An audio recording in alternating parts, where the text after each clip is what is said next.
Momento Firmes na Fé e Reflexão do Dia com Padre Estevão Pronde.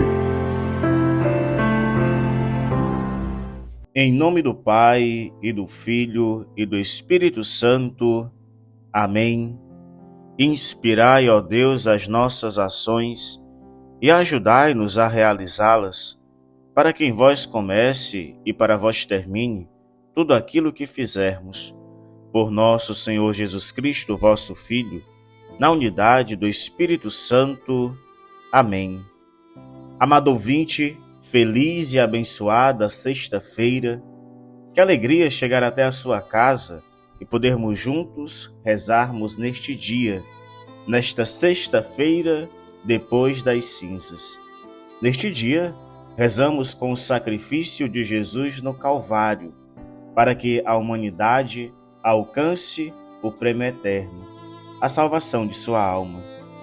Por isso também meditamos o Evangelho deste dia, que nos é narrado por São Mateus, capítulo 9, versículos de 14 a 15.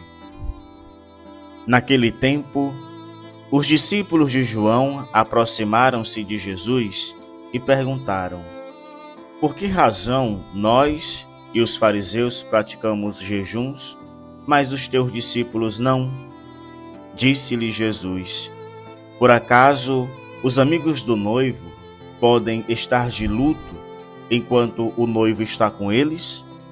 Dias virão em que o noivo será tirado do meio deles, então sim, eles jejuarão. Palavra da salvação. Glória a vós, Senhor.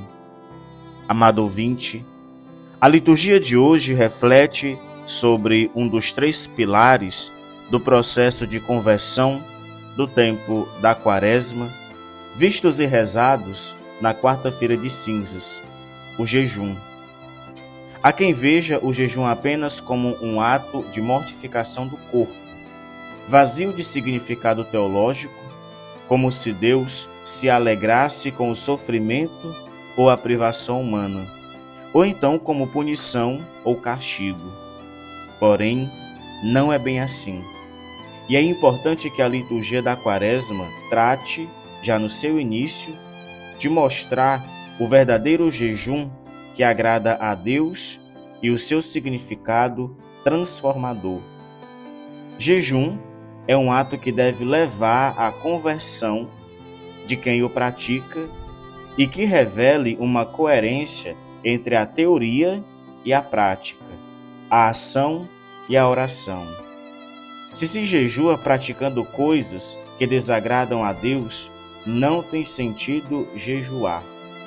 O jejum que agrada a Deus é o jejum que promove alguma transformação, tanto de quem jejua quanto das pessoas e situações que estão à nossa volta. Somente assim, o jejum adquire um verdadeiro sentido. O jejum que agrada a Deus, diz Isaías, é a promoção da vida, a luta pela libertação de todos, a luta por aqueles que sofrem. No Evangelho de hoje, Jesus ouve os discípulos de João que os seus discípulos não jejuam. Os discípulos de João e os fariseus têm um conceito de jejum pouco transformador, reduzidos apenas aos atos de mortificações que pouco contribuem para uma mudança de vida. Jesus propõe uma nova modalidade de jejum, muito mais eficaz e transformadora. Para Jesus, o jejum significa o sinal de uma ausência, de algo que está faltando ou de uma situação que precisa ser transformada. Por essa razão, seus discípulos não praticam o jejum que praticam os discípulos de João e os fariseus. Jesus pergunta: os amigos do noivo podem estar de luto enquanto o noivo estiver com eles?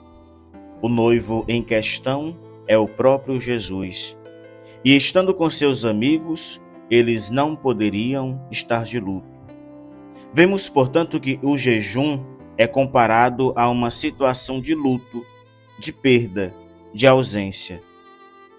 Quem jejua está dizendo que está distante de Deus porque cometeu algo que o afastou dele.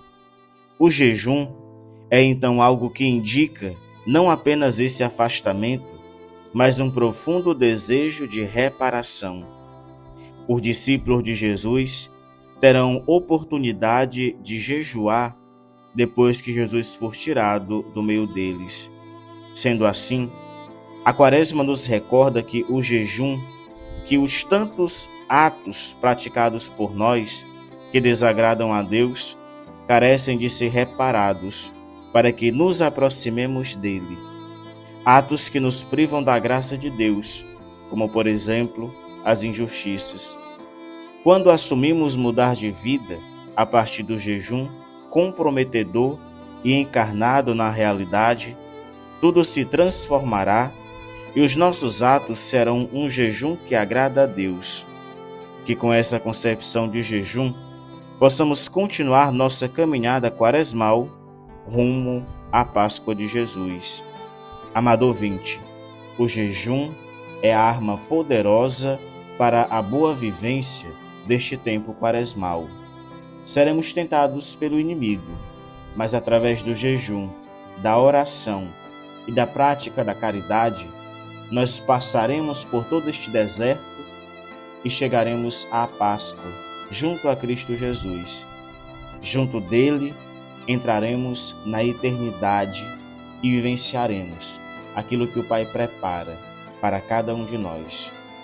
Por isso, se você está precisando, procure o Padre, confesse os seus pecados, arrependa-se e procure viver bem este período quaresmal através da prática da oração na intimidade com o Senhor, para chegarmos bem à Santa Páscoa.